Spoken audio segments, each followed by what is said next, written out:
కుటుంబ విషయాలకు వస్తున్నారు కనుక మళ్ళొకసారి కుటుంబం గురించి కానీ లేనిపోని అబద్ధపు ఆరోపణలను అబండాలు వేయడానికి ప్రయత్నం చేస్తే మాత్రం బిడ్డలారా ఉతికి మడత పెట్టి ఇస్త్రీ చేయాల్సి వస్తుంది. జాగ్రత్త, ఖబర్దారని హెచ్చరిస్తా ఉన్నాం. లిమిట్ క్రాస్ అయి పోతా ఉన్నారు. అవాస్తవాలను వాస్తవాలుగా చిత్రీకరించడానికి ప్రయత్నం చేస్తా ఉన్నారు కనుక మంచి పద్ధతి కాదని తీవ్రంగా హెచ్చరిస్తూ రిపీట్ అయితే మాత్రం ఇంకో రకంగా ఉంటది అన్న విషయాన్ని కూడా గుర్తు చేస్తా ఉన్నాం. థ్యాంక్ యూ, నమస్తే. పెట్టుబడుల గురించి చెప్పాలంటే ఒక నిమిషం, పెట్టుబడుల గురించి చెప్పాలంటే కొద్దిగా బుద్ధి జ్ఞానం ఉండాలి. నాకు తెలిసి మావాడు సుమన్ గాని కృషాన్ గాని ఇద్దరు కూడా ఉస్మాన్ యూనివర్సిటీలో పీజీలు చదివారు. జీవితంలో ఎప్పుడన్నా పెట్టుబడుల కొరకు మీ కేటీఆర్ తిరిగి పోజులు కొట్టిండు, 3 ఫోటోలు 6 స్టేట్మెంట్లు ఇచ్చుకున్నారు. అదే 8 నెలలనే దావోస్ పోయి వచ్చింది కనబడలే. ఈరోజు కాగ్నిజెంట్ 14 తారీఖు ఓపెన్ అవుతలే. ఎన్ని రోజులైంది పోయొచ్చి? 14 తారీఖు ముఖ్యమంత్రి గారు దిగగానే ఫస్ట్ అత్యధిక సాంకేతిక పరిజ్ఞానంతో ఉన్నటువంటి కాగ్నిజెంట్ ఎక్స్పాన్షన్ జరుగుతూ ఉంది. 1000 మందికి ఉద్యోగాలు వస్తూ ఉన్నాయి.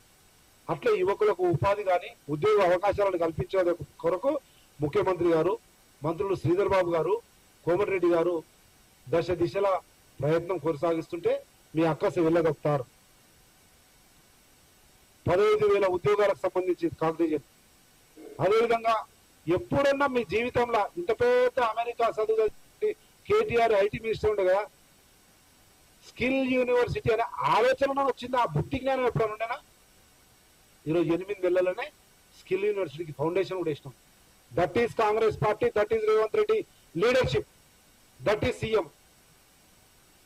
అట్లా vibrant Telangana, dynamic CM Revanth Reddy గారి అనేటువంటి నినాదంతో ప్రజల్లోకి పోతున్న సందర్భంలో ఈ రకంగా లేనిపోని ఆరోపణలతో విషంగాకి 10,000 కోట్లు హైదరాబాద్ జిహెచ్ఎంసీలా ఇన్ని సీట్లు వచ్చినాయి. ఒక్క రోజున ఆలోచన వచ్చింది హైదరాబాద్ అడ్డగోలుగా మెక్కడానికి హైదరాబాద్ వాడుకున్నారు తప్ప 10,000 కోట్ల రూపాయలు పెట్టి హైదరాబాద్ అభివృద్ధి కోసం బడ్జెట్ లోనే పెట్టిన సంఘటన ఎప్పుడన్నా చూసిరని అడుగుతా ఉన్నాం.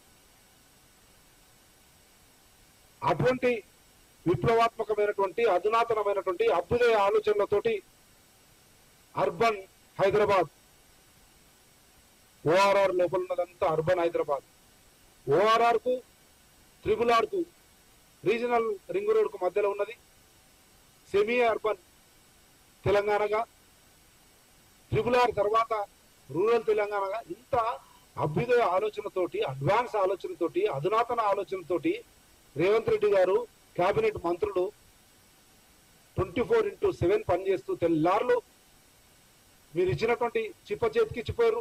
అప్పుల కుప్పగా తెలంగాణ రాష్ట్రాన్ని ఇస్తే దాన్ని సరిచేయడానికి ప్రయత్నం చేస్తుంటే ఏమీ దొరకక